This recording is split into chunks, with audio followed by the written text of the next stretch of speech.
Hello everyone, my name is Alexander Adams, and today I'll be discussing gender in the context of emergency management and disaster recovery.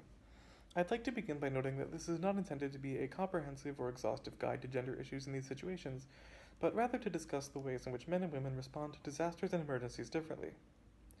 One study from 1999 found that men and women prepare for earthquakes with equal intensity, but a different approach, different methods, and focus on different details. Men tended to take a more quote-unquote egocentric approach, which is an approach that's derived from their own perspective, while women tended to take a more quote-unquote sociotropic approach, or an approach which is derived more from the perspectives of those around them.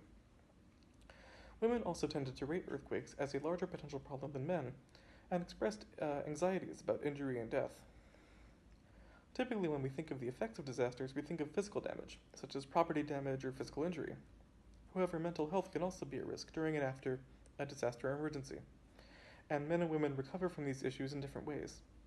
A 2017 paper by Surya Akerkar and Fordham discussing responses to flooding in the UK in the mid-2000s found that while men and women both recovered from the trauma of surviving a flood at similar rates, that the methods they used in that recovery were quote-unquote equal but distinct.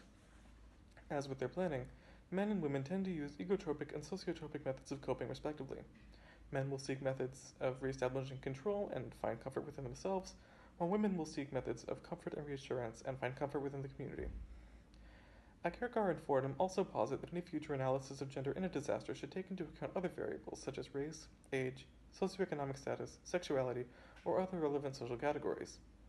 They note that the current research on gender and disasters and emergencies generally does not take gender into account when discussing planning and preparation, and that this missing data hinders future efforts at ensuring adequate community preparation. As an example of gender not being taken into account, the Akerkar and Fordham paper discusses how women tend to be more vulnerable to psychological trauma following a disaster than men. This is borne out by results following Hurricane Katrina, the Fukushima nuclear disaster, and the 1999 earthquake in Greece, among other events. The common thread between these analyses is that they describe parallel competency between men and women. Both binary genders are equally capable of surviving a disaster and of adequately preparing themselves for it, but they choose to do so in different ways. Emergency managers should take this information into account and create and distribute guides which remind men and women of emergency preparedness. Men might be more likely to be aware of utility-related items such as water valves or gas lines, while women might be more likely to be aware of home-specific details, such as securing heavy furniture, maintaining adequate supplies of food, water, and basic first aid materials, and keeping track of items such as clothing or medicine.